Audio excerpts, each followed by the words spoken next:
2024లో పవన్ కళ్యాణ్ పొత్తు ప్రభావం ఎలా ఉంటుంది? ఏముండదు. మొన్న చూశారుగా, బర్రె లెక్కకు వచ్చినంత కూడా రాలే మెజార్టీ. నోటాకి జస్ట్ ఒక్క 2% వచ్చింది ఎగస్ట్రా, అంతే నోటా మీద. మరి ఆ పార్టీ కూడా మాట్లాడితే ఎలాగా? అతనిదేం ఉండదులేండి, అంత పట్టించుకోవాలని పనే లేదు. అంటే ఈసారి నేను గెలుస్తాను, జగన్ అధికారం దించుతానని కూడా మనం వ్యాఖ్యలు చేశారు కదా. ఆయన పార్టీ పెట్టి ఎన్ని సంవత్సరాలు అవుతుందండి? నాకు తెలవక అడుగుతున్నా. 10 ఏళ్ళు దాటుతుంది. ఇది 15 రన్నింగ్ అవుతుంది. 2 ఎలక్షన్లు మాయ చేశాడు. ఒక ఎలక్షన్లో మేము సపోర్ట్ ఇస్తామన్నాడు, ఒక ఎలక్షన్లో నించున్నాడు. అటు బీజేపీ కాకుండా పోతున్నాడు, ఇటు తెలుగుదేశం వాళ్ళకి ఇప్పుడు షర్మిల గారు ఎలా అప్పచెప్తున్నారో ఈయన కూడా ఏదో ఒక రోజు తీసుకెళ్ళి తెలుగుదేశంలో అప్పచెప్తాడు. అంటే ఈసారి నేను గెలుస్తాను, వైసీపీ వాళ్ళు అంత చూస్తా అని చెప్పేసి మన వైజాగ్లో అన్నారు కదా. ఆయన నోటు తుత్తరండి, ఏం ఉండదు అక్కడ. వాళ్ళు చెప్పే అన్ని తుత్ర మాటలు. ఆవేశం ఎక్కువ, ఆలోచన తక్కువ. ప్రజల్లోకి వెళ్దాము, ప్రజల దగ్గరికి వెళ్ళి వాళ్ళ బాగోగులు ఏంటో కనుక్కుందామని ఉండదు వాళ్ళకి. వాళ్ళు ఎంతసేపు గతంలో కూడా చూసా నేను, తెలుగుదేశం ప్రభుత్వంలో ఉన్నా, నేను సభ్యుడినే నేను ఒకప్పుడు. కాకపోతే ఆయన చెప్పే మాటలు ఎలా ఉంటాయంటే, ఏదైనా మనకు అవసరం వచ్చింది ఇంకా జన్మభూమి కౌంట్లో 4 5 మా వాళ్ళకి ఇచ్చేవాళ్ళం అప్పట్లో తెలుగుదేశం ప్రభుత్వంలో. అలాగే ఊళ్ళో ఇప్పుడు కూడా వాళ్ళు వచ్చినా కానీ ఈ రేపు జరిగేది కూడా అలా అంతే. వాళ్ళు చేసేది, చెప్పేది వేరు, చేసేది వేరు వాళ్ళు. ఇప్పుడు పవన్ కళ్యాణ్ అంటారు నా ఫ్యాన్స్ నాకు ఓటు వేయట్లేదు అని చెప్పేసి. అవును, ఎందుకు వేస్తారండి? ఇప్పుడు మా అబ్బాయి పేరు ఏంటో తెలుసా? పవన్ కళ్యాణ్. నేను ఎంత పవన్ అభిమాని, ఎంత అభిమాని కాదు మా అబ్బాయికి పేరు పెట్టుకున్నా. మా అబ్బాయి పేరే డబ్బు కొట్టి వెంకట పవన్ కళ్యాణ్. ఆయనకే పెట్టుకున్నాం మా అబ్బాయికి. అంత పిచ్చి నాకు. కానీ ఓటేయంగా ఓటేస్తాము మేము. ఎందుకు వేస్తాం? అభిమానం వేరు, భవిష్యత్తు వేరు. అంటే అభిమానులు ఏరంటారు? ఎలా వేస్తారండి? అభిమానం అంటే సినిమాకి వెళ్తాం కాకపోతే 400 కాకపోతే 500 బ్లాక్లో పెట్టాను కొని వెళ్తాం సినిమాకి. సినిమా పరంగా హీరో ఆయన, అంతే. 2024లో ఎలక్షన్పై పవన్ కళ్యాణ్ ప్రభావం ఎలా ఉంటుంది? పవన్ కళ్యాణ్ కూడా ఏమవుద్ది ఊరక బాతని ఊరక చేతులు ఇట్ట దులిపినాడు వాడు ఏమవుద్ది? అతను కూడా ఏమన్నా అవుద్ది? ఒక సీటు గెలుచుకున్నాడా ఎక్కడన్నా? మొన్న తెలంగాణలో 8 సీట్లు బీజేపీలో పొత్తు పెట్టుకోడు. కనీసం లేదంటే బర్రెలెక్కకు వచ్చి బర్రెలెక్క కన్నా 5,000 ఓటు వచ్చింది. అది ఏమొచ్చింది? ఊరికి ఏంటికి? ఇప్పుడు చంద్రబాబు నాయుడు వాళ్ళు ఓడేది గెలిచేది లేదు, ఏం లేదు. చంద్రబాబు నాయుడు సపోర్ట్ చేసి ఇప్పుడు అతని బాగా కార్యకర్తలే నువ్వు నిలబడితే నీకు సపోర్ట్ చేస్తాం, కానీ నువ్వు దగ్గపోయి దాంట్లో పెడుతున్నావు. అదే వాళ్ళ కార్యకర్తలే కరెక్ట్గా లేరు. ఎందుకు వరకు ఎన్ని అనవసరమైన మాటలు. ఈసారి గెలుస్తాను, జగన్ని గద్దె దించుతాను కూడా వ్యాఖ్యలు చేస్తున్నాను. నువ్వు సొంతంగా నిలబడి పోటీ చేసి దించాలా. అది నువ్వు సొంతంగా మన రాష్ట్రంలో సొంతంగా పోటీ చేసి దించాలా. అప్పుడు ప్రజలు మెచ్చుకుంటారు. పర్వాలేదురా, నేను నీకు ఉండవద్దా? పోటీ చేసి నిలబడి గెలిచి అవతల ఓడి నీ వల్ల కాదు కదా. అది మగోడుతాను అంటే ఊరకెట్టేటట్టు పక్కోడి కాడికి పోయి నేను దించుతాను అంటే అది కాదు కరెక్ట్. నువ్వు సొంతంగా పోటీ చేసి ఓడి నువ్వు. అప్పుడు ప్రజలు నిన్ను మెచ్చుకోడు. పర్లేదురా, మంచివాడు, గెలుచుకుని మనకు కూడా మంచి మేలు చేస్తాడు అని అనుకుంటాం. అంతే, గద్దె దించడానికి పొత్తులు పెట్టుకున్నాను కూడా అంటున్నారు కదా. అంటారు, ఎన్ని అయినా అంటారు, చేతకానప్పుడు ఎన్ని అయినా అంటారు. ప్రజలు మంచితనం అనిపించుకొని గెలువు. అది మగోడుతనం అంటే. ఇది కాదు ఒకడికి సపోర్ట్ చేయటం కాదు. నువ్వు 10 ఏళ్ళు పార్టీ పెట్టి ఏడన్నా గెలుచుకున్నావు నువ్వు? చెప్పు, ఎక్కడైనా గెలుచుకున్నావా? 10 ఏళ్ళు అయింది నువ్వు పార్టీ పెట్టి. ఎందుకు ఇవన్నీ? 2024లో పవన్ కళ్యాణ్ ప్రభావం ఎలా ఉంటుంది ఎలక్షన్పై?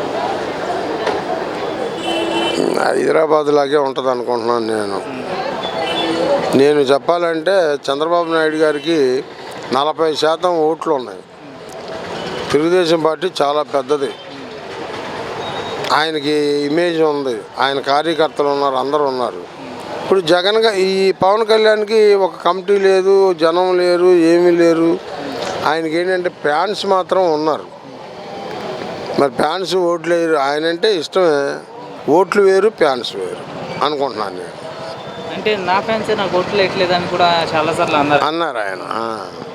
నా ఫ్యాన్సే నాకు ఓట్లు వేయట్లేదు అనేది కూడా ఆయన గారు బయటపడటం అనేది జరిగింది. అది వాస్తవం. ఈసారి గెలుస్తాను, జగన్ గద్దె దించుతాను, జగన్ని ఎంత చూస్తాను కూడా మనం వ్యాఖ్యలు చేశారు. అలా ఒక సీఎంని అలా వ్యాఖ్యలు చేయడం ఎలా చూడొచ్చు అంటారు? అట్లా ఏంటంటే రాజకీయ పార్టీ ప్రతిపక్షం వచ్చిన తర్వాత మంచిని కూడా చెడుగా చూపించాల్సిన అవసరం ప్రతిపక్షానికి ఉంది.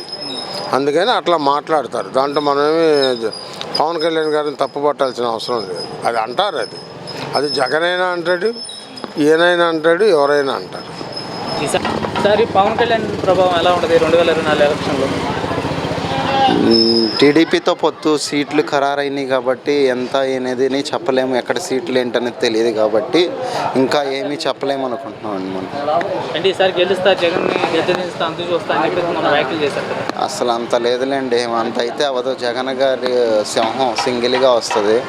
ఈయన మన పొత్తులు పెట్టుకొని పోయినసారి టీడీపీతో పొత్తు లేదన్నాడు, మళ్ళీ ఇప్పుడు పొత్తు ఉందంటున్నారు. మళ్ళీ ఎమ్మెల్యే టికెట్లు పంచుకోవటం ఇదంతా అసలు జరిగే ప్రభావం లేదు అసలు జగన్ గారి మీద అయితే. పవన్ కళ్యాణ్ ప్రభావం ఎలా ఉంటుంది ఈసారి 2024? పవన్ కళ్యాణ్ ప్రభావము కొద్ది గొప్పలు వస్తే రావచ్చు, సీట్లు గెలుస్తాడంటారు ఈసారి? ఆయన సీటు గెలుస్తాడు అంతే. ఆయన సీటు కూడా గ్యారంటీ ఇటుపలు గెలుస్తాడు. మొదటాలు అంత ఇదిగి పోడు అనుకుంటా. అంటే ఈసారి నేను గెలుస్తాను జగన్ అంత చూస్తానని కూడా మనం వ్యాఖ్యలు చేశారు. ఏమండి ఏం మాట్లాడవచ్చు. ఇప్పుడు నీ అభిప్రాయం నువ్వు చదువుతావు, నా అభిప్రాయం చదువుతావు, ఆయన అభిప్రాయం చదువుతావు, ఎవరి అభిప్రాయాలు చదువుతారు. దానికి ఏమి అడ్డం పెట్టలేము కదా. ఇప్పుడు 2024 ఎలక్షన్పై పవన్ కళ్యాణ్ ప్రభావం ఎలా ఉంటుంది? పవన్ కళ్యాణ్కి శాంతంగా వేయరండి. ఏంది కొన్ని సీట్లు రావు, అవి ఎరుకట్ట గెలిచిండే అంతే. వాళ్ళే వీడు మంచోడు కాదు, వీడు మా కులంలో పుట్టాల్సినోడు కాదు అంటున్నాడు. అంటే మొన్న తెలంగాణలో ఒక్క సీటు కూడా గెలుచుకోలేకపోయావు అని చెప్పేసి కొంతమంది టీడీపీ వాళ్ళు కూడా వ్యాఖ్యలు చేసింది సార్. దాన్ని ఎలా చూడొచ్చు అంటారు? అంటే వాళ్ళు అన్నది కరెక్టే. వాళ్ళకి యువతకి ఇద్దరికి కూడా ఒక సీటు కూడా రాలేదు. 50 సీట్లు అన్నట్టు అన్నారు. మరి ఈడికి 6-7 ఇస్తారు, అంతకు తెప్పించి ఈసారి గెలుస్తాడంటారు? ఈ గెలవడు. అంటే నేను గెలుస్తాను జగన్ని గద్దె దించుతానని కూడా వ్యాఖ్యలు చేస్తున్నాను. ఆయన పంచిలొప్ప తీసుకొడతాన్నాడు ఒకప్పుడు, ఇంక ఈయన గెలిచేది అంతే. అలాంటి మాటలు రాజకీయంలో ఉన్నప్పుడు అట్లాంటి మాటలు మాట్లాడకూడదు. మంచితనంతో, ప్రజల మంచితనంతో గెలుచుకోవాలా. నేను పంచలొప్ప తెస్తాను, గొడ్డలొప్ప తెస్తానంటే అది ఎవడు ఇస్తాడు? ఆయాలకి ఏం అనలేక ఇప్పుడు నువ్వు ఉండవు. నేనేం అనలేకపోయినా సాటుకు పోయినాకనైనా పలానోటి ఇట్లా తిట్టుకుంటున్నాను పోతా. అది ఏం ఉండదు. ఇప్పుడు చంద్రబాబు నాయుడు కూడా ఈసారి 2 చోట్ల పోటీ చేస్తున్నారు. పవన్ కళ్యాణ్ కూడా ఈసారి నేను జగన్ ఓడిస్తాను, నేను గెలుస్తాను అంటున్నాను. ఆయన మామూలుగా ఆయన తరపున రామను మత్తది మన ఆయన్ని, ఈయన దత్తపుత్రుడు గారు కాకుండా ఆయన శివులుగా రామను వస్తారు. ప్యాకేజీ బాగా అన్నీ ఉంటుంది ఆయనకి, అందుకే పొత్తులతో వస్తున్నాడు. ముందర ఆయన మాట్లాడటం నేర్చుకోమన్నాడు, తర్వాత పరిపాలన బాగా నేర్చుకుంటాడు. పవన్ కళ్యాణ్ గారు వస్తున్నాడు కదా, మరి పవన్ కళ్యాణ్ ఎలా? పవన్ కళ్యాణ్ అంటే ఏదో వాళ్ళ సామాజిక గురించి మాకు ఓట్లు వేయండి, మేము మా కాపులని వస్తున్నాను. ఒక వర్గం అయితే ఎవరు సీఎం కాలేడుగా, అన్ని వర్గాలు వేయాలి, అన్ని వర్గాలు వేయాలి.